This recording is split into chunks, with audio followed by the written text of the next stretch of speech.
Bismillahirrahmanirrahim. Alhamdulillahi rabbil alamin. Wassalatu wassalamu ala ashrafil anbiya'i wal mursalin nabiyyina Muhammad wa ala alihi wa sahbihi ajma'in wa ba'd. Sambungan pelajaran kita dalam kitab Mukhtasar Minhaj Al-Qasidin yang diterjemah dengan nama ringkasan kitab Jalan Mereka yang Menuju kepada Allah Azza wa Jalla, di mana kitab ini telah diringkaskan oleh Imam Ahmad Ibn Qudamah Al-Maqdisi, dan kitab asal dia iaitulah kitab Ihya Ulumuddin oleh Imam Al-Ghazali. Kemudian mari pula Ibn Jauzi ringkaskan nama dia Minhajul Qasidin. Ulama yang mutaakhir yang ringkaskan kitab ini iaitulah Syekh Al-Qasimi dalam kitab dia Mau'izatul Mu'minin ataupun bimbingan mukmin. Kitab bimbingan ni ramai orang mengajar di masjid, tapi Minhajul Qasidin ni tak ramai. Ada tapi tidak begitu dikenali. Kita telah masuk kitab ini perbincangan tentang masalah hati, dia panggil masalah tasawuf. Kita telah masuk pada bab wahidun wa thalathun, bab yang ke-31, Kitabul Mahabbati Wasyauqi Wal Unsi Wal Ridha. Kitab masalah kecintaan, mahabbah, cinta kita kepada Allah. Wasyauq, syauq tu makna kerinduan, rindu kepada Allah. Wal uns, kemesraan. Jadi kita ni bila boleh duduk beribadat kepada Allah, kita rasa kita dekat dengan Allah. Warridha, dan keredaan, kita redha dengan ketentuan yang telah ditetapkan oleh Allah Azza wa Jalla. Jadi dalam kitab ini ada 4 perkara. InsyaAllah kita akan ambil satu persatu setakat masa yang diizinkan. Kita masuk yang pertama, i'lam annal mahabbata lillahi ta'ala hiyal ghayatul quswa minal maqamat. Ketahuilah bahawa kecintaan, iaitulah mahabbah kepada Allah Azza wa Jalla, merupakan makam yang tertinggi. Jadi makam biasa kalau orang Melayu ni, kalau Q tu makna makam, makna tingkatan. Kalau kubur dia tulis dengan K, makam. Makam lain. Makam dengan makan. Kalau makan dengan N tu lain pula. Itu hak kita pandai belaka. Dia lain, dia punya martabak tu. Martabak dia berbeza-beza. Makam, makam, makan. Ada 3 sini, 3 peringkat. Iaitulah makam yang tertinggi. Waktu anak terjemah buku dulu, bila kita tulis makam Nabi, bawa ke lajnah i'lam di Jeddah, dia kata ni apa ni makam-makam? Pasal adanya makam Ibrahim kan. Dia kata makam di bahasa Melayu maknanya kubur. Oh, dia pun pening jugalah orang penterjemah tu. Yang ke sifat rindu dia panggil asyauq. Asyauq makna rindu. Dan sifat mesra al-uns. Dan ar-ridha adalah kesan dan rentetan yang lahir daripada mahabbah. Betul dah tu, kalau kita belajar kita, bila kita sayang, dia marilah rindu. Betul tak? Macam kita lah juga, kalau duduk lama-lama jauh dengan rumah, tak, orang yang kita tinggal di rumah tu orang yang disayangi, maka timbullah rindu. Tu. Tapi kalau tak sayang, lagi lama pergi lagi bagus, dia kata. Orang tua ni tak ada rehat, jaga kat rumah. Macam mana kita? Ini dari sudut bahasa lah. Kalau kita masuk pada perbincangan tak boleh buat. Ini dia panggil maqam mahabbatullah, menyayangi Allah Azza wa Jalla. Bila orang tu sayang pada Allah Ta'ala, maka dia mari perasaan rindu nak bertemu Allah. Dan dia akan mari perasaan mesra bila kita dapat berzikir, beribadat, bermunajat, rasa manis. Kemudian kita akan mari perasaan redha, makna menyerah dirilah. Apa yang Allah Ta'ala tetapkan kita terima. Tak ada nak lawan dah. Sekarang ni yang timbul orang nak lawan, memberontak kepada syariah ni sebab apa? Sebab tidak ada mahabbah. Mengaku Islam lagi, tak mau keluar daripada Islam, kan? Nah, maka timbullah golongan liberal yang kita sebut sekarang ni. Dia tafsir agama itu ikut dia nak, dia nak. Manakala taubat, sabar, zuhud dan lain-lain merupakan muqaddimah atau jalan menuju ke arah tercapainya makam kecintaan. Mana nak sampai ke mahabbah tu macam-macam lah kita punya jalan dia. Ada sabar, ada taubat, ada zuhud. Para ulama telah bersepakat bahawa mencintai Allah dan Rasulnya sallallahu alaihi wasallam adalah wajib. Ini dari sudut hukum fardu. Mesti kita kena cinta Allah Ta'ala dan cinta Rasul sallallahu alaihi wasallam. Antara dalil yang menunjukkan kewajipan ini ialah firman Allah Ta'ala, yuhibbuhum wa yuhibbuna. Artinya Allah mengasihi mereka dan mereka mengasihi Allah.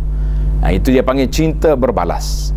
Kita nak suruh, kita ni kadang-kadang nak suruh Allah sayang kita, tapi kita tak sayang Allah. Macam mana nak dapat?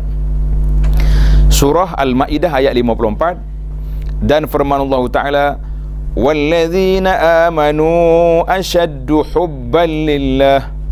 Sedangkan orang yang beriman itu lebih cinta dan taat kepada Allah Azza wa Jalla. Jadi kita cinta benda lain cinta, tapi lebih lagi kecintaan kita kepada Allah melalui surah Al-Baqarah ayat 165.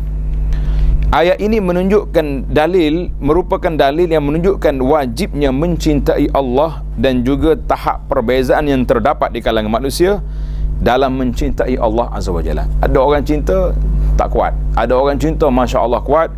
Kerana itu kita kadang-kadang duk fikir, betul tak? Macam manalah orang-orang dulu boleh orang mujahidin boleh pergi berperang nak mati. Dia tak fikir ke isteri dia jadi janda, anak dia jadi yatim. Dia tak fikir. Sebab dia nampak mahabbah dia nak jumpa Allah Azza wa Jalla. Dalam sebuah hadis yang sahih disebut, seorang laki-laki bertanya kepada Rasulullah sallallahu alaihi wasallam. Dia mari tanya apa? Anis sa'ah. Bilakah kiamat? Menarik soalan dia ni. Dia tanya, ya Rasulullah sallallahu alaihi wasallam, bila kiamat? Kalau tanya kita marah dah tak? Dia kata tanya buat apa benda tak ada siapa boleh tahu. Kecuali ada seorang putih boleh tahu kiamat bila. Bila dia tahu? Tak ingat sejarah. Ada keluar buku dulu kan tahun 2012 dulu. Ramai orang tanya dia, betul ke ustaz? Kata subhanallah. Kita duk mengaji akidah lama, dia tanya lagi soalan lagi tu. Dia buat movie 2012 kiamat. Tak ada cerita dia.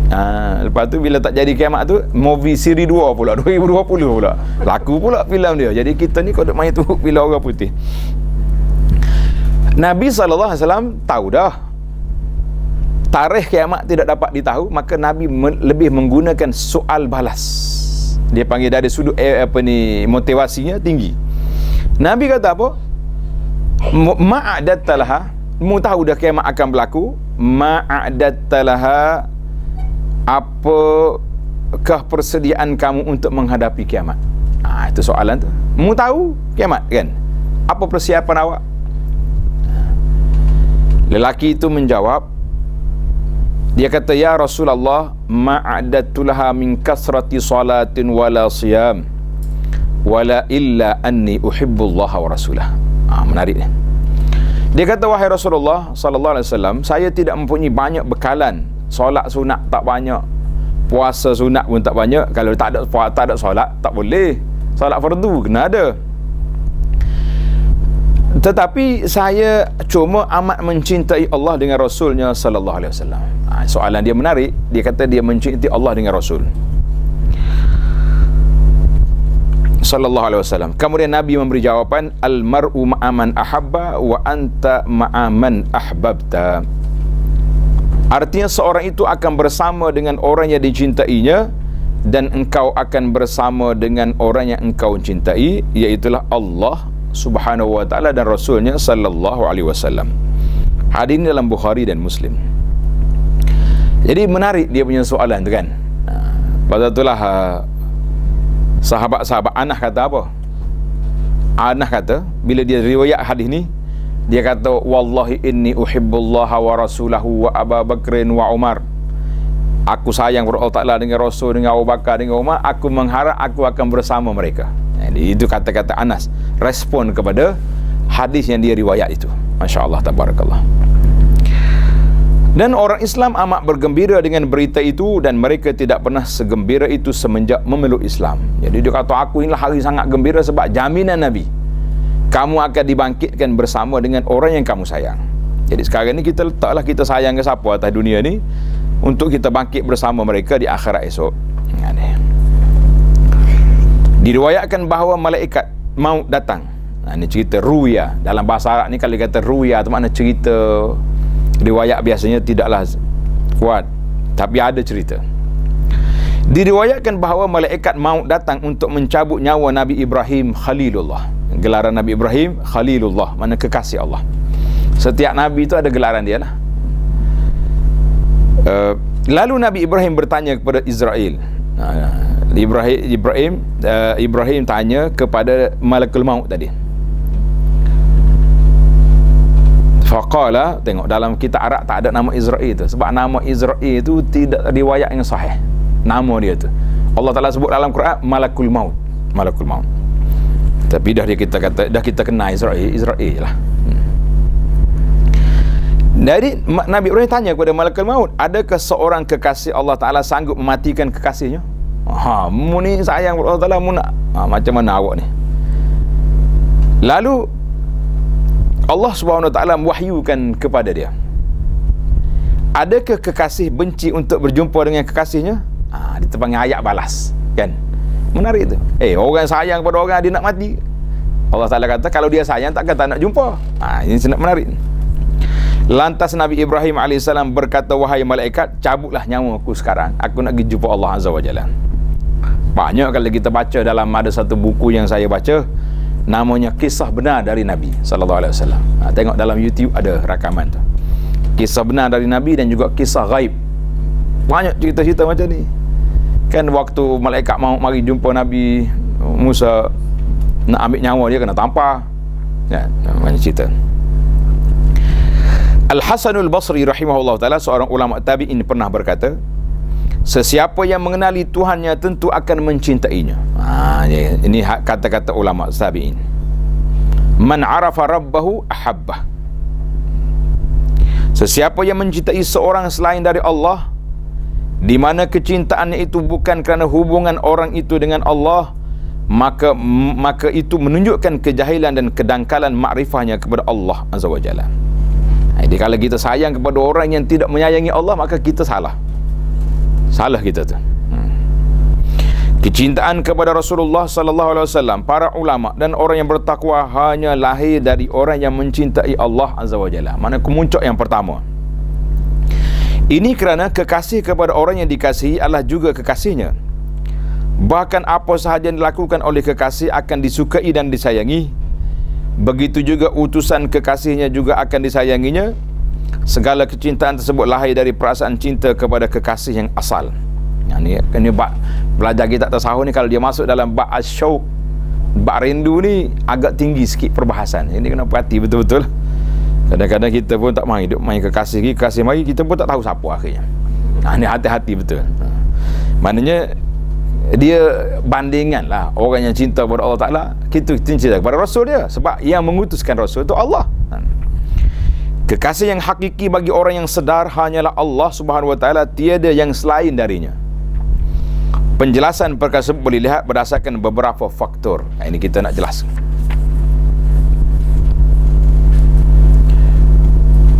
Yang pertama, manusia amat mencintai dirinya sendiri, serta mahukan usia yang panjang dan diri yang sempurna. Begitulah kita nak, kan? Nak usia panjang, nak sihat walafiat, nak kaya, nak belaka.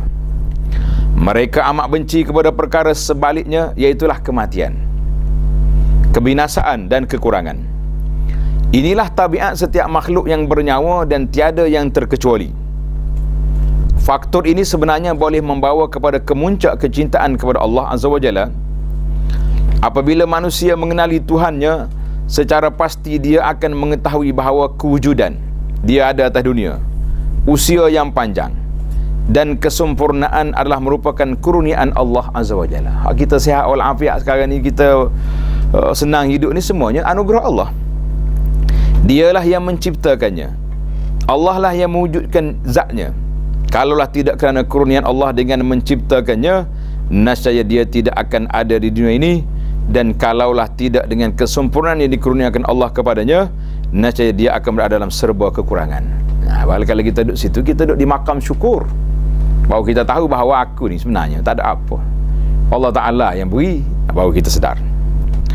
Itulah yang dimaksudkan oleh Al-Imamul Hasanul Basri rahimahullah dalam kata-katanya, sesiapa yang kenal Tuhannya, dia akan mencintainya, dan siapa yang kenal dunia, dia akan berzuhud padanya. Manakala kita tahu betul-betul dunia ni apa, kita akan zuhud. Tengok dalam kuliah subuh tadi, tengok dalam rakaman kita di bawah tajuk tadabbur kepada ayat surah Al-Hadid. Kita bincang tentang hakikat dunia. Wa'lamu annama lahu wa la'ibun tu annama dunia. Itulah bagaimana boleh digambarkan apabila terdapat manusia yang mencintai dirinya tapi tidak mencintai Allah yang mencipta dan menyempurnakan batan tubuhnya. Ini satu benda pelik lah. Kita sayang ke kita, ya, kita tak sayang kepada pencipta kita. Itu yang pertama. Kita pergi kepada sebab yang kedua. Manusia secara tabiatnya, semula jadinya menyukai orang yang berbuat baik, berlemah lembut dan mengambil berat terhadapnya. Kalau orang ambil, yalah, orang buat baik dengan kita, kan, sukalah kita. Begitu juga orang yang sering membantunya, mempertahankannya dari musuh-musuhnya dan mengholorkan bantuan terhadap semua kehendaknya, sudah pasti orang seperti ini akan dikasihinya. Betul? Kita dalam senarai nombor 1 orang ni. Apabila manusia mengetahui dengan makrifat yang sebenarnya, dia pasti akan mengetahui bahawa Allah lah sebenar-benarnya yang berbuat baik kepadanya serta menolong dan mengalahkan musuh-musuhnya. Tapi itu dari sudut hakikatnya begitulah. Tapi usaha kita kena buat. Nama kita kata tunggu Tuhan mari selesai masalah ni. Dah. Itu dia panggil tawakul, bukan tawakal. Kebaikan Allah Ta'ala kepadanya tidak terhitung banyaknya, sebagaimana firman Allah Ta'ala, wa in ta'uddu ni'matallahi la tuhsuha. Jika kamu menghitung nikmat Allah, sudah pasti kamu tidak berupaya untuk menghitungnya. Ayat ini surah Ibrahim ayat 34 dan suratul Nahli ayat 18. 2 kali Allah ulangkan, wa in ta'uddu ni'matallah. Kalau kamu hitung, kamu tak terhitung. Habis tak payah hitung, kau kena hitung. Timbul soalan, bila Allah kata kalau mau hitung tak akan terhitung, kita sebagai hamba nak hitung ke tidak? Jawabnya kena hitung setakat mana yang kita mampu. Dia kata di para ulama tak suruh hitung banyak lah. Ambil atas muka kita, ya, ada mata, telinga, agak-agak berapa ringgit kita nak jual mata kita ni. Kalau orang mari nak beli, nak jual ke tak? Juta sebiji kau nak agak polis juta rehat dah kita makan pencis belah lagi, ada lagi mata sebelah. Mana ke? Jual payah, tapi kalau buah pinggir orang sedekah ada. Jual tempat kita tak lah tak. Tapi kalau orang lain-lain tempat mungkin ada spare part di sana. Lepas tu ada kawan saya ni, anak dia mengaji doktor, seorang belajar di sebuah negeri, seorang lagi di negeri orang putih. Kata hok mana lebih bisa anak? Dia kata hok mengaji di India hebat lagi. Sebab apa? Sebab dia punya praktikal dia barang-barang ori. Sedap dia. Ada orang juga bagi ori dia, doktor kita ada ni, bagi ori sungguh.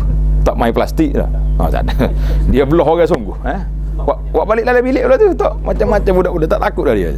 Jadi hatu takut dia tak takut hatu dah. Ini ayat mengatakan kita kena syukur, kena nikmat Allah Taala tidak terhingga, tapi kita kena hitung. Barulah kita rasa ada nikmat.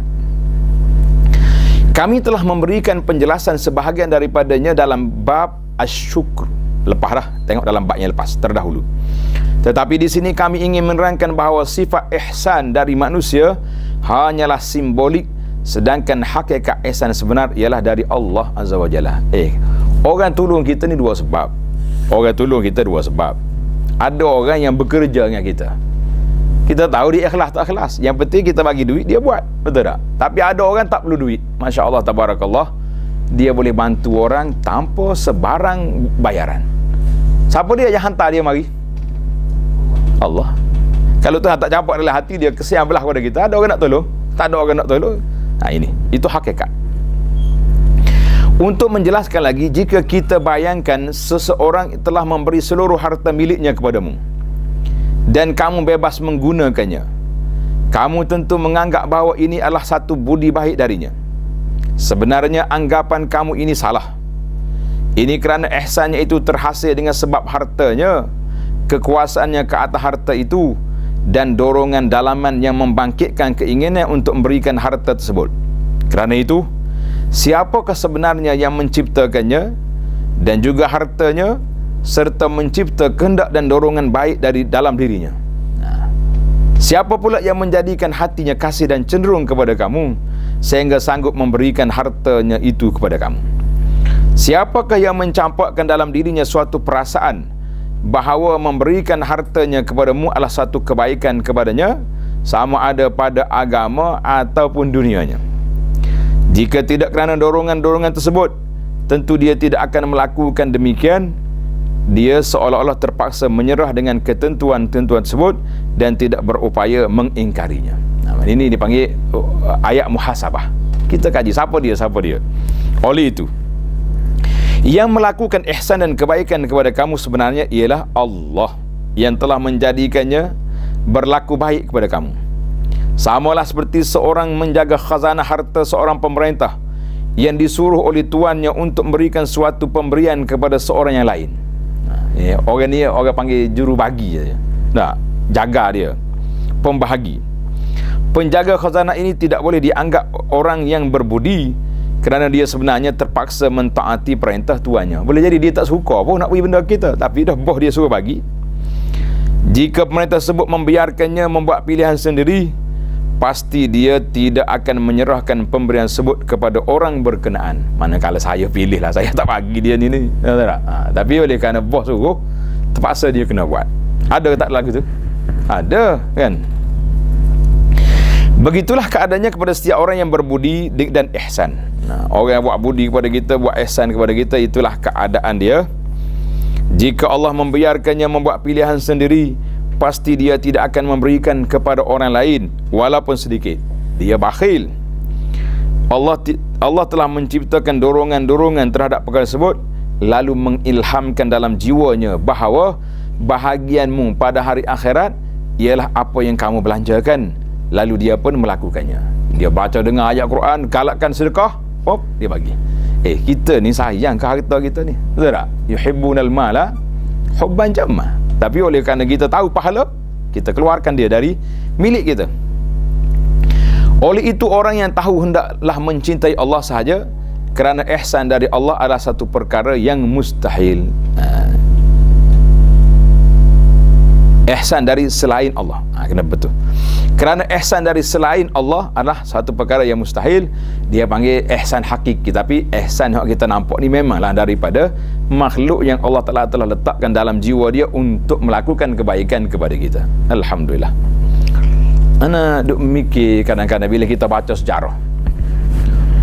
Bila kita baca sejarah, seorang ni bila dilantik menjadi raja ke, jadi gubernur, Perdana Menteri ke, bila dilantik, jadi tak habis orang ke dia. Walahannya kalau nak kata dia dengan panglima pengawal dia, siapa lebih bisa? Pengawal dia lebih bisa. Dia boleh jadi pegang kerih pun terbalik gamuknya. Tapi kenapa pengawal takut dengan dia? Kenapa pengawal boleh takut kepada orang? Sedangkan pengawal ni dengan latihannya, penembak tepaknya, macam-macam dia punya ilmu lah. Tapi takut. Itu yang dia katakan, bila Allah Ta'ala beri orang ni jadi ada jawatan, tak kira lah jawatan betul tak betul, yang pentingnya secara narurinya manusia akan patuh pada dia. Itu kehendak Allah Azza wa Jalla. Gitu dia panggil sunnatullah. Kalau tidak, tak ada orang, tak ada aman atas dunia ni. Pengawal lebih besar daripada yang dikawal. Kita berpindah kepada yang ketiga. Sebab yang ketiga, seorang yang baik walaupun kebaikannya tidak sampai kepada kamu secara tabi'inya tetap akan menyukainya. Kita tahu orang ni orang baik ni, tapi walaupun dia tak pernah bagi derma pada kita RM1 pun tak dapat, tapi dia baik. Apabila kamu mendengar ada seorang raja yang alim, kuat beribadat dan bersifat lemah lembut terhadap rakyatnya, tentu kamu akan menyukainya walaupun dia berada di pelosok dunia yang jauh dari kamu. Kan kita, hebat raja ni, hebat pemimpin ni. hati kamu juga akan lebih cenderung kepadanya.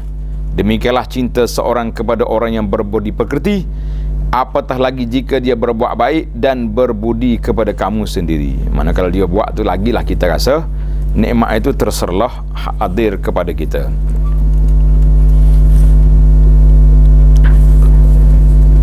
Inilah kecintaan yang sepatutnya kepada Allah. Bahkan menuntutnya supaya tidak mencintai selain darinya, kecuali yang ada kaitan dengan perintah Allah kerana sesuatu sebab, seperti cinta ke Rasul, kedua ibu bapa dan seumpamanya. Sebab apa kita cinta ibu bapa? Dua sebab. Yang pertama, kerana dia telah buat baik kepada kita. Yang kedua, perintah Allah Azza wa Jalla. Allah Ta'ala kata, ya nasbudu rabbakum. Lepas pada dia suruh kita taat kepada Allah Ta'ala, Allah Ta'ala kata buat baik. Wabil walidaini ihsana. Allah Ta'ala Tuhan yang maha ihsan kepada seluruh manusia dengan mencipta dan melengkapkan seluruh anggota badan mereka dan menjadikan segala sebab-sebab yang dapat memenuhi keperluan dan seterusnya menyenangkan kehidupan mereka. Di samping segala nikmat lain yang tidak terhitung banyaknya itu, sebagaimana firman Allah Ta'ala yang kita baca tadi, wa in ta'uddu ni'matallahi la tuhsuha, kalau kamu hitung nikmat Allah Ta'ala, nascaya tidak terhitung. Dan surah tadi, bagaimana boleh dikatakan ada orang lain yang berbudi kepada kamu, sedangkan orang yang berbudi kepadamu itu sendiri merupakan antara kebaikan kekuasaannya kerana menciptanya. Orang itu pun Tuhan buat. Siapa yang memahami perkara ini, saya dia tidak akan menyintai melainkan hanya kepada Allah Azza wa Jalla, tetapi dia juga kena terima kasih kepada orang tadi. Demikian juga kita boleh katakan bahawa orang yang berilmu, berkuasa atau bersih dari sifat buruk pasti akan disayangi oleh orang lain. Secara tabiinya begitu. Faktor yang menyebabkan para as-siddiqin, apa dia siddiqin tu tulis? Orang-orang yang benar di sisi Allah Azza wa Jalla, amat disayangi manusia lain secara semula jadi atau tabi'i, ialah kerana ilmu pengetahuan mereka berkenaan Allah, malaikatnya, kitab-kitabnya, rasul-rasulnya dan syariat nabi-nabinya, di samping kemampuan mereka membaiki diri dan membersihkan jiwa dari segala sifat buruk dan jahat. Sifat-sifat sebeginilah yang menjadikan nabi-nabi alaihi wassalatu wassalam disayangi. Jika sifat sebegini dibandingkan dengan sifat-sifat Allah Ta'ala, kita akan dapatinya terlalu kecil dan kerdil. Mana boleh banding, kan?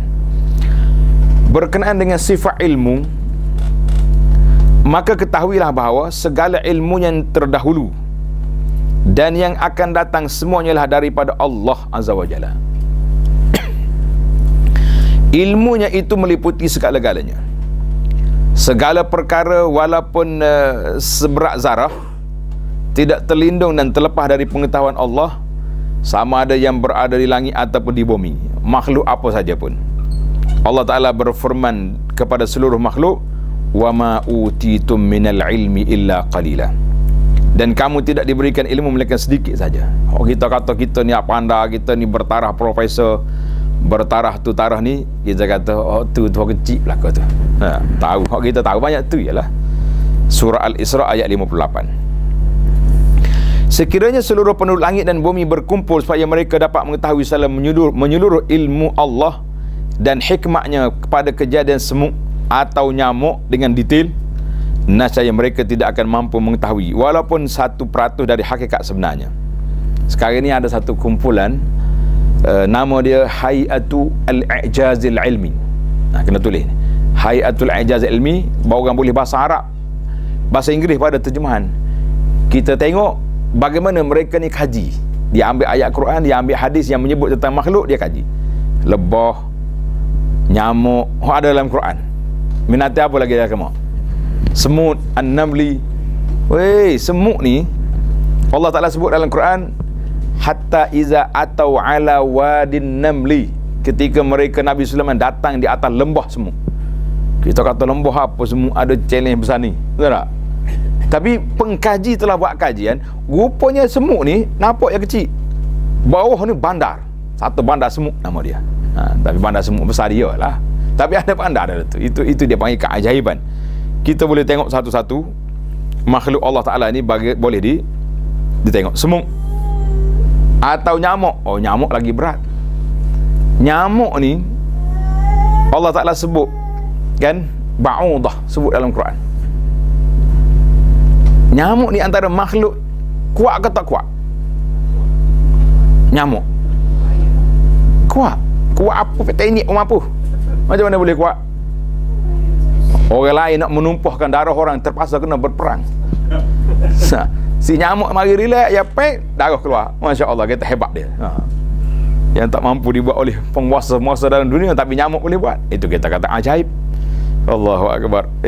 Pelik kalau kita baca makhluk Allah Taala, pelik. Kalau nak baca cerita pelik ni, ada satu kitab nama dia Miftah Darus Sa'adah. Ibnu Qayyim dia tulis benda-benda yang ajaib dalam makhluk Allah Azza wa Jalla ni. Masya-Allah, tabarakallah. Baik. Kita tengok je kejadian semut atau nyamuk dengan detail, nescaya mereka tidak akan mampu mengetahui walaupun 1% dari hakikat sebenarnya. Mereka tidak akan dapat mengetahui sesuatu pun dari ilmunya kecuali dengan apa yang dikehendaki oleh Allah. Tuhan buka rahsia, kita tahu. Di mana dengan sebab ilmu yang diberikan oleh Allah Ta'ala itulah, dengan kadar yang sedikit itu, mereka semua dapat mengetahui. Kelebihan ilmu Allah Ta'ala berbanding dengan ilmu seluruh makhluknya tidak dapat dibayangkan, kerana ilmu Allah Ta'ala tiada penghujungnya. Tamat itu dalam bab ilmu Allah. Cuma kita kena ingat satu kumpulan, dia panggil kumpulan Mu'tazilah. Mu'tazilah ni, ada satu kumpulan dia ni, dia mengatakan Allah Ta'ala tahu hak besar-besar saja. Yang juz'iyat, yang kecil-kecil, Tuhan tak tahu, kecuali setelah berlaku. Kita kata ini ajaran tak betul. Bagi kita Ahlus Sunnah ini tidak. Semua perkara yang berlaku, kecil ke besar, dalam gelap ke dalam cerah, siang ke malam, semuanya di bawah ilmu Allah Azza wa Jalla. Jangan pakai hak Mu'tazilah tu. Baik, kita berpindah kepada wa amma sifatul qudrah. Kita tengok pula sifat kuasa Allah Ta'ala, kudrat. Ia juga merupakan salah satu sifat kesempurnaan Allah Ta'ala.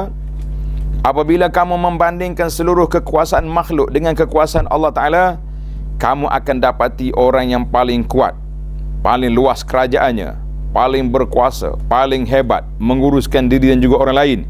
Kemuncak kekuasaannya itu tidak lebih daripada kemampuannya menguasai sebahagian sifat dirinya sahaja, dan juga beberapa masalah yang berhubung dengan manusia. Tak usah katalah hebat setara mana pun, walaupun dia mempunyai kekuasaan tersebut, dia sendiri tidak mampu mengawal dan menentukan kemudaratan dan kemanfaatan untuk dirinya. Kalau kita nak tahu orang pembesar-besar dalam dunia ni, raja-raja yang hebat, yang duit banyak-banyak ni, patut tak sakit dia. Kalau dia sakit, doktor dia boleh ambil seluruh dunia, pakar-pakar belakang, tak main orang kecil-kecil ni. Doktor-doktor private tak main, pakar atas dunia. Di mana atas dunia, kau betul bagi ambil, tak sakit. Tapi dia sakit, mari tak main apa dia. Tak. Dia panggil package. Darah tinggi ada, kecil manis ada, apa lagi hak. Jawabnya tak makan gula juga dia pun. Ini Allah Ta'ala nak bagi pada kita. Tak usah kata besar. Dia juga tidak mampu menentukan kematian, lagi tak mampu kehidupan dan kebangkitannya. Bahkan tidak mampu untuk menjaga matanya daripada buta, lidahnya daripada bisu, telinganya daripada pekak, badannya daripada penyakit, dan juga tidak mampu menguasai satu zarah, satu kecil zarahnya, daripada zarah-zarah makhluk. Segala kekuasaan ke atas dirinya dan juga diri orang lain bukan kerana kekuatan dirinya sendiri, tetapi kerana Allah yang menciptakan dia, menciptakan kudrat atau kekuatannya dan segala sebab musabab yang memungkinkan dia melakukannya. Kalaulah Allah Subhanahu Wa Taala takdirkan seekor nyamuk membunuh seorang raja atau orang yang paling kuat di dunia, sebagaimana kata cerita Namrus itu kan, pasti ia akan membinasakannya.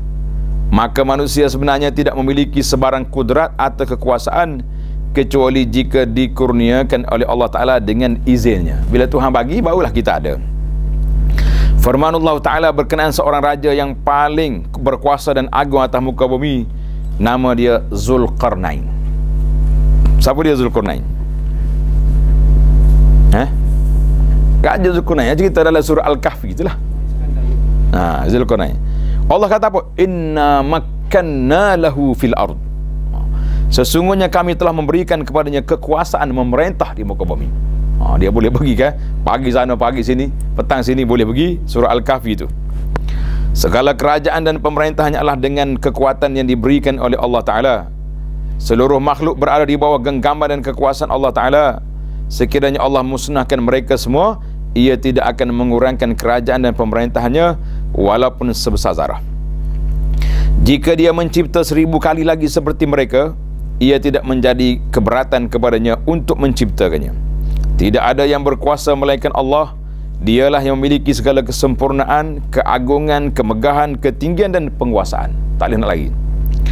Sekiranya digambarkan bahawa kamu ingin mencintai orang yang berkuasa kerana kelebihan kudrat, kebesaran dan keilmuannya, maka tiada yang lebih berhak untuk kamu mencintai melainkan hanyalah kepada Allah Azza wa Jalla. Kalau kita ambil manusia ni, sekejap ya, waktu ni dia berkuasa, dia naik, lepas tu dia turun pula, dia pula masuk penjara. Gitulah, keduk main bergilir gitu. Waktu orang lain berkuasa, dia penjara orang tu. Jadi kita nak kata apa berkuasa yang ada, masing-masing mencari salah orang tu, salah orang ni atas dunia ni, boleh lah. Mana yang betul-betul berkuasa Allah Subhanahu Wa Taala kan. Ini kerana sifat kesucian dan kemurnian yang sempurna tidak boleh digambarkan melainkan hanya kepada Allah. Dialah Allah yang Maha Esa, tidak ada sekutu baginya, dan dialah Allah yang tunggal, tidak ada standing dengannya. Dialah tempat pergantungan yang tiada saingannya. Allah lah yang Maha Kaya yang tidak berhajat kepada siapa, serta dialah yang Maha Berkuasa yang boleh melakukan dan menghukum apa jua yang dikehendakinya. Tiada siapa yang dapat menolak hukumannya atau menghalang ketentuannya.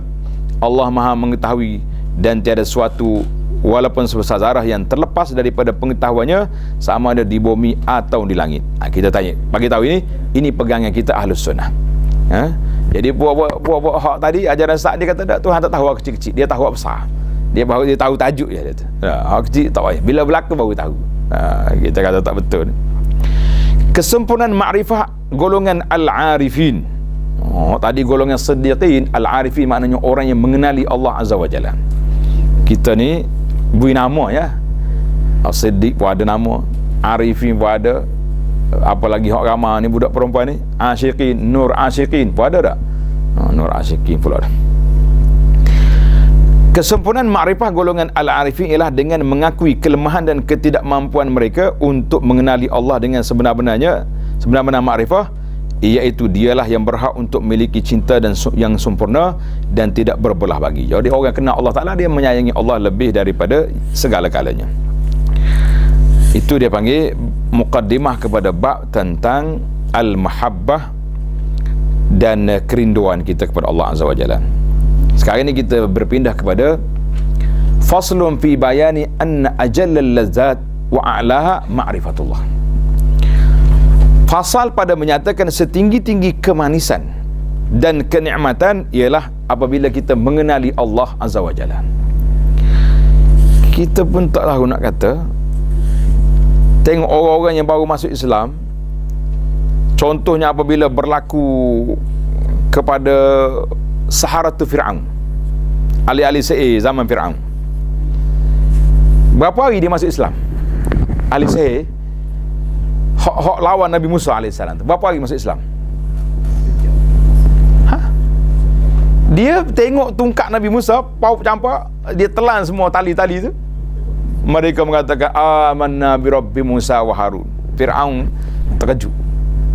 Amantum bihi qabla an azalakum. Mu beriman dengan dia sebelum aku izin. Fir'aun kata balik semula. Kalau tidak aku potong tangan kamu, silang kaki. Mereka mengatakan apa? Faqdi ma antaqad. Jatuhlah hukuman Fir'aun. Mu nak buat apa-apa atas dunia ni, kamu berkuasa. Subhanallah. Padahal tak masuk kelas fardu ain lagi tu. Kelas fardu ain belum pergi lagi tu. Itu dia panggil halawatul iman. Bila masuk kepercayaan kepada Allah Ta'ala, dia tak akan keluar. Kita kata ni pengukuhan akidah ni. Nak mantap akidah ni, masuk kelas pengukuhan dulu. Pokok Saharatu Fir'aun tak ada kelas pengukuhan. Kelas fardu ain pun tak masuk. Terus mantap dia, sanggup dia mati. Masya Allah, tabarakallah. Ketahuilah bahawa rasa lazat itu adalah rentetan dari kefahaman yang mantap. Bila dia kenal Allah ni, sebab dia tengok, dia beriman dengan burhan, dengan dalil kekuasaan Allah Ta'ala. Dia bukan dengar orang pujuk dia. Kerana itulah orang masuk Islam dengan kajian, lagi-lagi mantap daripada orang masuk Islam kerana sesuatu. Orang putih, orang-orang barat yang masuk Islam ni, dia kata mereka mengkaji Al-Quran sebelum mengaji Quran. Itu sedap juga bahasa dia. Mengkaji Al-Quran sebelum dia mengaji Quran. Yang kita duk mengaji Quran lama ni tak kaji lagi Quran. Oh, dia kata saya ustaz penat 5 tahun dah mengaji tajwid tak habis-habis lagi. Lah ni baru masuk Taranum pula dah. Mengaji Quran, belajar baca. Tak apa, tak salah tu. Cuma kita kata lebih besar daripada itu, iaitulah kita memahami kandungan itu Al-Quran itu sendiri. Masya-Allah. Manusia adalah himpunan daripada sejumlah keupayaan dan naluri. Dalam setiap naluri dan keupayaan itu ada kelazatannya.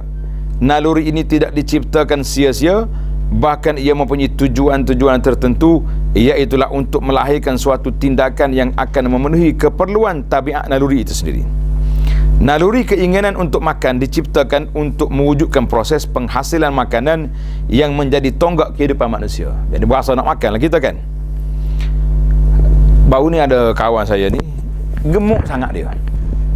Kalau main diet ni, naik basikal tak jadi dah. Tak turun-turun juga. Minta maaf ni kalau ada. Kalau kata gemuk, kena kata sihat sikit dah. Jadi nak macam mana? Doktor buat pembedahan ni. Pembedahan, dia buang signal daripada perut hot lapar ni kepada otak supaya tak hantar signal nak makan sentiasa. Macam mana dia? Dia ada signal pula dia nak makan tu. Dia boleh tutup signal tu. Saya kata kalau signal tu padam terus, kuruh kawan ni. Kita kena masuk pula makan dia pula, dia tak nak makan dah, macam nak buat. Jangan duk main tutup-tutup hak kerja Tuhan ni, bahaya. Pasal tu lah kita kata jangan tutup. Masya Allah, tabarakallah. Allah Ta'ala beri naluri manusia nak makan. Kita suruh dia puasa lah insya Allahnya kuruh lah tu. Tapi puasa bulan Ramadan payah nak kurus, sebab kita dikongkong oleh bazar Ramadan tu. Allah, saya kata bulan Ramadan ni sebenarnya dia ada 2 bacaan. Bacaan yang pertama bagi atas, bazar Ramadan. Orang baca yang kedua, bazir Ramadan. Mana lebih kuat kiraat? Kiraat tu mana lebih kuat? Bagi atas ke bagi bawah? Bagi bawah kuat. Masya Allah, tabarakallah. Tak kurus juga. Lepas Ramadan kita timbang balik, Masya Allah, lagu tu juga. Kalau naik timbangan lagi ada. Dah hari-hari buka puasa di masjid, menu macam-macam. Baiklah. Dalam setiap naluri dan keupayaan ada kelazatannya. Naluri ini tidak diciptakan sia-sia, bahkan ia mempunyai tujuan-tujuan tertentu, iaitulah untuk melahirkan suatu tindakan yang akan memenuhi keperluan tabiat naluri itu sendiri. Naluri keinginan untuk makan dicipta untuk mewujudkan proses penghasilan makanan yang menjadi tonggak hidup manusia. Nikmat kelazatan mata, mata kita pindah, penglihatan dan telinga, pendengaran berada dalam proses melihat dan mendengar. Semua tu ada cara dia. Di dalam hati juga mempunyai naluri yang dipanggil cahaya, iaitulah cahaya ilahi, nur ilahi. Pasal tu orang kata cahaya hati, kan? Siapa dia baca surah Al-Kahfi pada hari Jumaat, Allah Ta'ala cahayakanlah hati dia pada hari Jumaat. Cahayakan hati dia seminggu. Berarti mana dia punya valid cahaya tu seminggu. Nak cahaya minggu depan, baca pula Al-Kahfi. Itu dia panggil nur ilahi. Yang juga dikenali sebagai akal ataupun mata hati. Ini ingatlah istilah dia panggil ain basirah, mata hati. Bukan mata tengok ni. Atau cahaya keimanan, keyakinan. Naluri ini diciptakan untuk mengetahui tentang hakikat tabiat semua perkara. Oleh itu, keperluan tabiat naluri ini ialah ilmu pengetahuan. Itulah kelazatannya yang sebenar. Masya Allah. Tidak dapat dinafikan bahawa siapa sahaja yang apabila dikatakan berilmu pengetahuan, walaupun dalam perkara yang remeh-temeh, dia ni ada ilmu ni, dia akan rasa gembira dengan gelaran itu. Betul tak? Orang kata, dia ni hebat ni, orang pandai ni. Kita pun semangat lalu lah, pandai hak tu ya, kebetulannya. Ataupun waktu orang soal tu boleh jawab hak tu. Ada juga lah gitu, kebetulan dia panggil. Sebaliknya, siapa yang dikatakan jahil walaupun tentang perkara yang remeh-temeh, dia akan merasa duka cita. Sebab itulah ulama kata, cukuplah ilmu itu satu kelebihan, semua orang pakat nak jadi bangga dengan ilmu. Betul tak? Cukuplah jahil itu satu kehinaan, semua orang tak nak jadi jahil belaka. Cuma kita dengan barang ada masalah sikit. Masalah tak masalah. Waktu barang kita nak ori, waktu jadi orang tak mahu asli. Kenapa? Masalah tu. Masalah ke tidak? Kenapa nak jadi orang asli sini? Kalau beli barang nak asli kan, tapi waktu jadi orang tak mahu. Macam mana nak buat ni?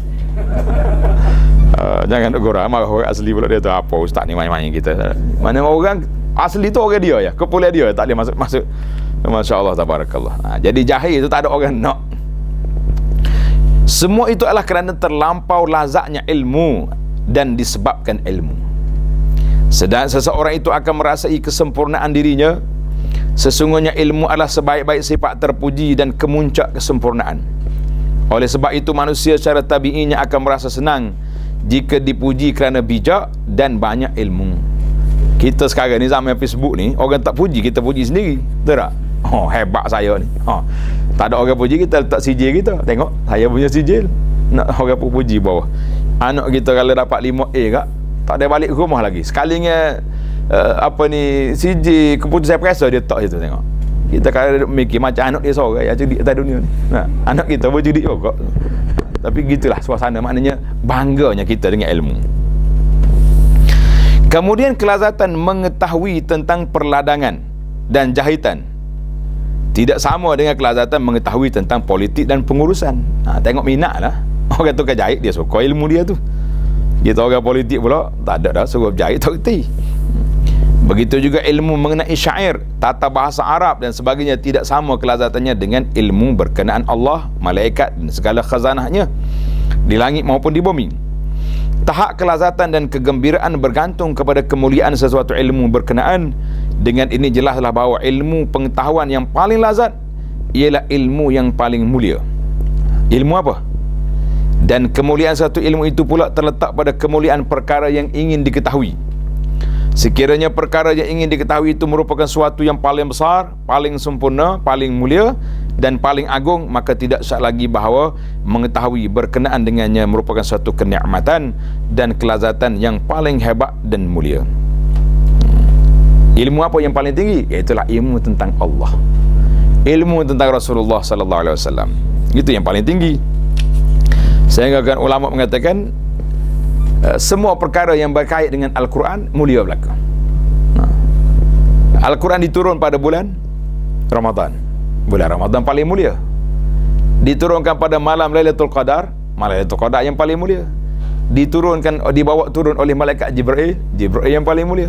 Dan diturunkan kepada Nabi sallallahu alaihi wasallam, maka Nabi yang paling mulia. Dan yang paling mulia lagi yang menurunkan Al-Quran, siapa dia? Allah Azza wa Jalla. Adakala di dalam kewujudan ini ada sesuatu yang lebih besar, lebih tinggi, lebih mulia, lebih sempurna, lebih agung dari pencipta yang mencipta segala-galanya dengan menyempurnakan kejadian dan menghiasinya, mewujud dan mengembalikannya serta mentadbir dan mengaturnya. Adakah tergambar wujudnya suatu kerajaan lain yang memiliki pemerintahan, kesempurnaan, kecantikan, keindahan, kemegahan dan kebesaran yang lebih agung daripada kerajaan Rabbani yang tidak dapat diceritakan segala ketinggian, kesempurnaan dan keajaibannya itu. Kita kata tak sudut banding, tak boleh nak banding dah. Kamu sepatutnya mengetahui bahawa kelazatan makrifat ini adalah lebih hebat dari kelazatan yang dapat dimengerti oleh seluruh diri manusia. Kelazatan maknawi lebih hebat dari kelazatan zahir bagi seorang yang sempurna akalnya.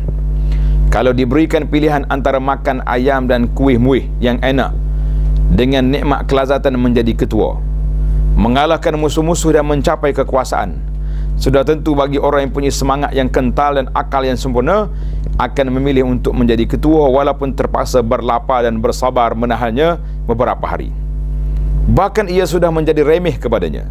Hanya orang yang lemah semangat, mati hati dan kuat nafsu kebinatangannya saja yang akan memilih daging dan manisan. Ini bahasa kiasan lah. Maknanya ilmu tentang Allah Ta'ala tu besar lagi nak banding dengan kelazatan yang sebaik. Ada satu cerita nakal, dia kata orang ni minat nak jadi ketua. Ada juga macam jenis lagu tu. Jangan duk kait dengan hak ada atas dunia lah. Cerita orang dulu-dulu ni. Orang lagi tanya dia, awak ni macam mana kalau jadi ketua? Masuk penjara jadi ketua, duduk luar tak jadi ketua. Atau dalam penjara pun tak apa, asalkan dia boleh jadi ketua. Nak kata apa? Patut ada orang cuek dia. Tuan dia kata, kalau masuk syurga tak jadi ketua, masuk neraka jadi ketua. Neraka pun tak apa juga. Asal jadi ketua. Dia kata ni tarah-tarah gila dah. Ni gila jadi ketua. Ni bahaya juga dia jadi ketua ni pun. Dia tak kira neraka ke neraka lah, asal dia jadi ketua dalam neraka. Dia tak tahu neraka tu lagu mana kan. Allah, macam-macam. Pasal itulah kita jangan sibuk-sibuk nak jadi ketua, susah sangat. Pilihannya untuk menjadi ketua membuktikan bahawa kepimpinan lebih lazat daripada makanan yang enak-enak. Seperti kelazatan menjadi ketua merupakan kelazatan yang tinggi kepada siapa yang kuat keazamannya, maka kelazatan ma'rifatullah dan melihat segala rahsia ketuhanan Allah adalah lebih lazat dari menjadi ketua yang merupakan kelazatan yang paling tinggi dan paling diingini bagi sisi manusia. Hakikat ini tidak akan dapat diketahui kecuali bagi siapa yang merasai kedua-dua nikmat ini. Ketika itu dia sanggup membujang, bersendirian, berfikir, berzikir dan tenggelam dalam lautan ma'rifah. Dia juga akan meninggalkan jawatannya sebagai ketua serta memandang hina kepada makhluk tiada apa-apa nilai, kerana dia mengetahui bahawa kuasa dan semua yang berada di bawah kuasanya akan musnah. Di samping dia menyedari bahawa kekuasaannya itu bercampur aduk dengan segala kekeruhan dunia, dan kekuasaan itu akan lenyap darinya apabila dia mati. Jadi kalau ini orang sedar sungguh lah. Dia kata kita ni kalau atas dunia ni, kalau kita mati habis kuasa. Akhirat mengenali Allah Ta'ala itu yang kekal. Tapi kalau kita tengok baca dalam sejarah para ulama yang mencintai ilmu, pelik. Seorang guru kepada Imam Bukhari, nama apa Syekh ni, dia kata dia ni tak makan malam beberapa tahun. Tak makan malam. Dia kerja lepas maya Isya, dia duduk nulis. Jadi pembantu dia bawa makan netok sini. Tuan, makanlah. Dia tak kira makan. Pembantu dia nak tidur lewat ni. Dia pun ambil makan, suap mulut. Bismillah, makan. Dia makan. Sudah dia makan tengah malam, dia penat dah rasa. Dia panggil pembantu, mana makan yang malam aku? Pembantu dia kata, aku suap dekat tadi. Bertahun-tahun tak makan malam sendiri, disuap oleh orang, dia tak tahu dia makan. Masya Allah tabarakallah. Ini dalam cerita dia terguru pada Syekh Imam Bukhari rahimahullah ta'ala. Imam Muslim dalam cerita kisah kematian Imam Muslim rahimahullah ta'ala, ada dia duduk muzakarah, orang sebut satu hadis, dia tak ingat hadis tu. Jadi malam tu dia duduk di rumah dia, cari dalam kitab hadis yang orang sebut tadi. Kebetulan sebelah dia tu raga buah tamar, dia tak ingat. Cari belik hadis, makan tamar. Akhir kali habis raga. Itulah yang dikatakan menyebabkan kematian dia, sebab sakit lepas pada tu. Masya Allah. Kita ni kalau duduk nulis jangan tok benar-benar dekat habis. Tama-tama kalau duduk main Facebook atau main WhatsApp ni, jangan tok makan ni sebelah. Tak tahu ke makan, habis topik. Bini mari tengok habis dah weh. Dia kata kita makan bila dua tu dah. Ini bahaya. Dia panggil kelazatan. Sekarang ni kelazat ilmu kita duduk mana? Duduk di mazhab Wasafi kita tu. Ini pukul 5 pagi bangun pun Wasafi dah. Tak tahu pukul berapa. Menyedari hakikat ini, dia tentu memberikan sepenuh perhatian dan lebih mengambil berat untuk mengenali Allah Subhanahu Wa Taala, merenung sifat dan perbuatannya serta segala peraturan kerajaannya. Kesemua perkara ini bebas daripada penyakit berebut-rebut dan segala macam kekeruhan. Ini kerana ia terbentang luas pada mereka yang menginginkannya dan tidak akan sempit sama sekali. Ma'rifatullah ni tak ada orang berebut, masing-masing mujahadah. Seorang yang bermakrifah, al-arif, maknanya makrifah, orang kenal Allah, akan sentiasa merenung kehebatan makrifah ini seumpama berada dalam surga yang luasnya seluas langit dan bumi. Mereka bersenang lenang dalam taman-tamannya, memetik buah-buahan dan minuman dari kolamnya tanpa rasa bimbang akan kehabisannya, kerana ia ma'rifatullah kekal selama-lamanya dan tidak akan putus disebabkan kematian. Jadi orang kena Allah Ta'ala, dia mati pun bersambung lagi. Ini kerana kematian tidak akan memusnahkan tempat ma'rifatullah, kerana tempatnya itu ialah ruh itu sendiri. Ruh yang mengenali Allah. Hati hanya boleh mengubah keadaan ruh tersebut dan bukan menghapuskannya. Jadi hati ini tak ada lah, kan? Golongan al-arifin, orang kenal Allah Ta'ala, mempunyai darjat yang berbeza-beza di sisi Allah Ta'ala. Perbezaan ini dapat dihitung. Perkara ini juga perbezaan tidak dapat dihitung. Tak dapat dihitung. Perkara ini juga tidak dapat dipahami melainkan dengan zauq. Ni bahasa tasawuf ni. Az-zauq ni kesedaran dan perasaan dalam hati, dia panggil zauq.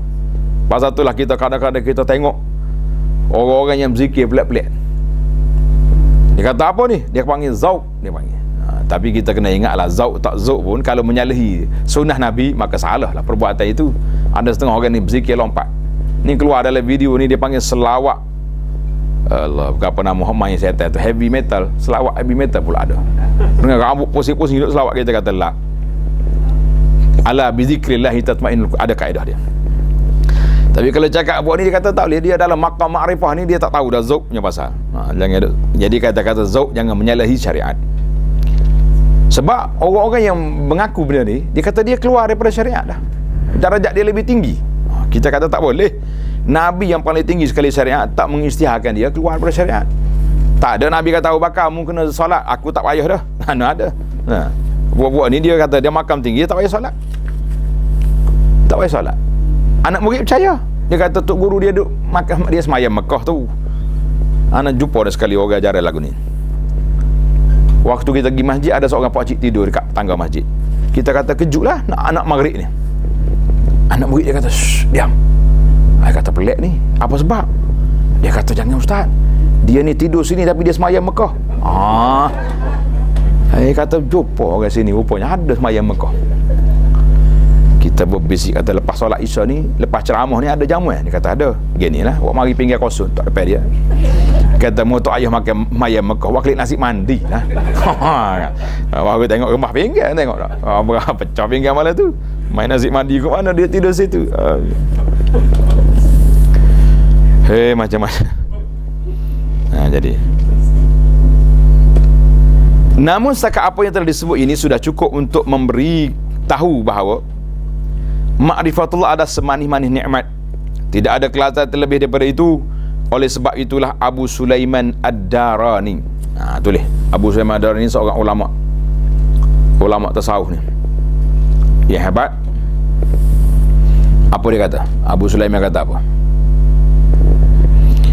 Pernah berkata, sesungguhnya Allah SWT punya hamba-hamba yang mana perasaan takutkan neraka dan harapkan syurga bukanlah dua perkara yang melalaikan mereka daripada Allah Azza wa Jalla. Tengok dalam nota kaki ni, mu'alik dia kata apa? Sebenarnya ibadat adalah mengandungi unsur-unsur cinta, takut dan mengharap. Inilah yang dapat dipahami dari himpunan nas Al-Quran hadis sebagaimana dijelas oleh para ulama. Jadi kita sepatutnya kena ada benda tu. Kita mengharapkan pahala, mengharapkan syurga, takut daripada neraka. Itu sudah diajar oleh Nabi SAW. Tapi ini bahasa orang-orang ahli tasawuf ni pelik sikit. Kalaulah itu keadaannya, bagaimana mungkin dunia yang kerdil dan hina ini boleh melalai dan menyibukkan mereka daripada Allah Azza wa Jalla. Sebahagian daripada sahabat Ma'ruf Al-Karhi, nama tok guru ni, nama dia Ma'ruf Al-Karhi, berkata, aku telah berkata kepada Ma'ruf, Syekh Ma'ruf ni, apakah yang merangsang kamu untuk melakukan ibadat? Dia tanya soalan, sebab apa Tuan Syekh ni kuat ibadat? Ma'ruf diam, tidak menjawab. Aku bertanya lagi, adakah sebab mengingati mati? Sebab tu ingat ke mati kuat ibadat? Ma'ruf berkata, apa yang ada pada ingati mati? Ada apa? Ingat mati, tak ingat pun mati juga. Saya bertanya lagi, adakah dengan sebab mengingati kubur? Dia berkata, apa yang ada pada kubur? Ingat kubur. Saya bertanya lagi, adakah dengan sebab takutkan siksaan api neraka dan mengharapkan syurga? Dia berkata, apa yang ada padanya? Sesungguhnya semua itu adalah kepunyaan, semua perkara itu adalah kepunyaan raja ini, yakni Allah Azza wa Jalla. Sekiranya kamu mencintainya, kamu akan lupa semua perkara yang lain.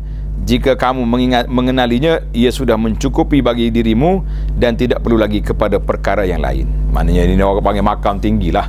Dia kata dia ibadat ni bukan kerana tu, bukan kerana ni, tapi kerana Allah Azza wa Jalla. Tapi bagi kita, makam kita ini tidak salah. Tulis itu tidak menjadi kesalahan. Untuk kalau kita kata, kenapa buat solat ni? Kan saya duk kempen projek mega mampu milik tu. Ingat ada projek tu? Buat ke tak? Nama projek dia, projek mega mampu milik. Iaitulah solat sunat 12 rakaat. Solat sunat muakkad tu, kan? Yang qabliyah ba'diyah. Buat ke tak buat? Buat tu maknanya kita berminat dah tu tak? Tapi aku ni tak sedap lah. Ustaz kata siapa dia buat ni boleh pahala, boleh dapat sebuah mahliga dalam syurga. Kita ibadat ni bukan kerana syurga, bukan kerana neraka. Kita kata tak sedap, tunjuk pandai lah. Nabi tawar, offer kepada kita, tiba-tiba kita kata tak payah lah. Ini galakan. Tapi kalau orang peringkat makrifah, dia tak mikir dah tu, dia mikir kepada Allah Azza wa Jalla. Kita kata itu makam lain. Makam kita ni tak salah. Pasal ada baru ni dia bercakap, dia dengar cerita tasawuf tinggi ni, dia pergi nak bercakap dengan orang kampung ni. Kita kata bukan makam kita. Makam kitanya at-targhib wa tarhib tu kena ada. Kawan targhib, galakkan. Tarhib, memberi amaran siapa dia tak buat. Kena ada dua-dua. Sesiapa yang tidak mengenali Allah Azza wa Jalla di dunia, dia tidak akan dapat melihat Allah Ta'ala di akhirat. Allah. Orang yang tidak pernah bersahabat dengan Allah di dunia, maknanya tidak dekat dengan Allah Ta'ala, Allah tidak akan menyambung persahabatannya di akhirat kelak. Seseorang itu hanya akan menuai hasil daripada tanamannya sendiri. Begitu juga seorang itu akan mati mengikut keadaan semasa hidupnya. Ini dipanggil husnul khatimah. Ma'rifatullah inilah yang menyebabkan dia dapat menikmati penglihatan ini, dan apabila Allah menyingkapkan hijabnya, semakin bertambahlah kelazatannya. Kehidupan sebenar adalah kehidupan di akhirat nanti, sebagaimana firman Allah Ta'ala, wa innad daral akhirata lahiyal hayawan. Sesungguhnya negeri akhirat itu adalah kehidupan yang sebenar-benarnya. Surah Al-Ankabut ayat 64. Ada seorang sahabat saya ni, dia cerita ada cikgu yang mengajar Quran. Dia beki ayat ni, wa innad dar lahiyal hayawan. Mana ada main hayawan ni? Oh, dia nak beki, dia kata lahiyal haya. Kita kata tu sudut tunjuk pandai lah. Allah Ta'ala sebut Al-Quran, dia nak baiki pula. Macam tulisan Jawi, nak baiki tulisan Jawi tak? Baca hayawan tu makna kehidupan yang sebenar, bukan hayawan tu makna binatang. Surah Al-Ankabut ayat 64. Kehidupan di akhirat nanti adalah mengikut kadar makrifah seseorang. Oleh itu adalah sebuah hadis yang menyebut, tengok hadis ni menarik. Dia kata apa? Ada sebuah hadis yang menyebut, khairun nas man tala umruhu wa hasuna amaluh. Khairun nas, sebaik-baik manusia ialah orang yang panjang umurnya dan baik amalannya. Ni kita nak dua. Panjang umur, amalannya baik. Kalau panjang umur, amalan tak baik, baik mati. Sebab apa baik mati? Bila dia mati, habislah, setakat tu ya dosa dia. Tapi kalau dia hidup lagi, hari-hari menambah dosa, kita kata berat. Berat tak berat? Ya? Ini. Tapi kalau orang ni baik, alhamdulillah, baik dia hidup lagi atas dunia. Dia setiap hari dia boleh menambahkan ibadat dia, boleh menambahkan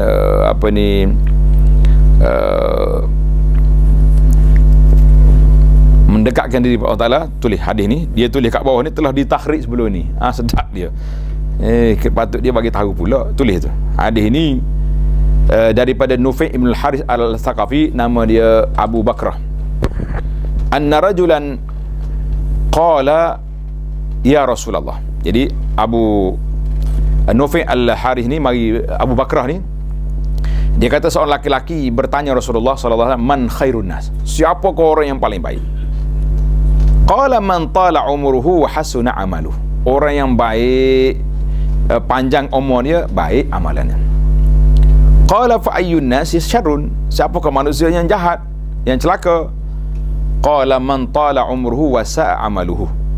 Panjang umur, perbuatan yang tak baik. Tulis mula sini, hadis ni riwayat Imam Ahmad. Imam Ahmad dan juga At-Tirmizi. Kata Syekh Syu'aib Arnaud, sanadnya hasan. Jadi banyak kitab-kitab ni dia kata telah disebut. Tak pernah lah kita nak nyari disebut kat mana. Tu kalau tulis muka surat boleh tahan tak? Jadi alhamdulillah sekarang ni kalau nak cari hadis, orang-orang yang ada ni ada satu program cari dalam telefon kita ni.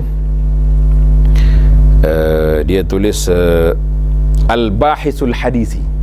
Al-Bahisul Hadisi, lepas tu tak ada ni, cari dalam tu, cepat sekali. Alhamdulillah.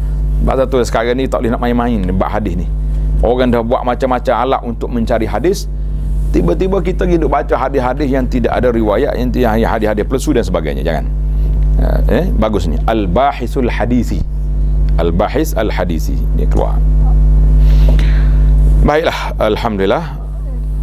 Ini kerana makrifat akan bertambah lengkap, bercambah dan meluas dalam usia yang panjang yang dihabiskan dengan sentiasa berfikir, berzikir, bermujahadah dan memutuskan hubungan dengan dunia serta tulus dalam memohon redha Allah Azza wa Jalla. Berdasarkan apa yang telah kami sebutkan di atas, kamu dapat mengetahui dan memahami apakah ertinya kecintaan, erti lazatnya makrifah, erti melihat Allah dan kelazatannya, serta hakikat bahawa ia adalah setinggi-tinggi nikmat bagi orang yang sempurna jiwanya. Alhamdulillah. InsyaAllah kita akan sambung perbincangan akan datang. Faslun fi bayanil asbabi al-muqawwiyah li hubbillahi ta'ala. Fasal pada menyatakan faktor yang menguatkan kecintaan kepada Allah. Jadi macam mana kita nak kuatkan, kita tengok dalam siri yang akan datang. Sebab kita nak tunggu hak ni lambat lagi ni, bulan depan pula baru jumpa ni. Sebab yang mendapat cinta dan kasih Allah kepada kita. Subhanakallahumma wa bihamdika asyhadu an la ilaha illa anta astaghfiruka wa atubu ilaih. Wa sallallahu ala nabiyyina Muhammad wa ala alihi wa sahbihi ajma'in walhamdulillahi